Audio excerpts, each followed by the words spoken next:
கும்பம் ராசிக்கான ஆனி மாத கோச்சார கிரக நகர்வுகளின் அடிப்படையிலே பார்க்கும் பொழுது உங்கள் ஜென்மத்திலே சனி என்று சொல்லக்கூடிய ஜென்ம சனியும் உங்கள் ராசிக்கு குடும்பஸ்தானம் 2ஆம் இடமான மீனத்தில் நின்ற ராகுவும் இணை பெற்று நின்று உங்களுக்கு இந்த ஜென்ம சனி பாதிப்பும் இருக்காது, ராகுவினாலும் பாதிப்பு இருக்காது.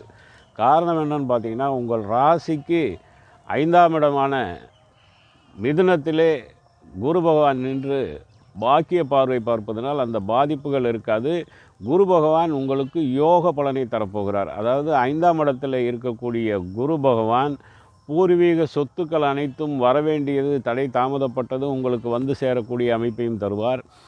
தனகாரகன் என்பவராக இருப்பதால் உங்களுக்கு தன வரவுக்கு குறைவு இருக்காது. இந்த வரக்கூடிய தன வரவுனால் ஆடை ஆபரண சேர்க்கை, தங்கம் நவரத்தினங்கள் போன்ற இந்த கற்களுடைய சேர்க்கை, தங்கம் வாங்கி சேர்க்கக்கூடியது, வரக்கூடிய தனவரவை நீங்கள்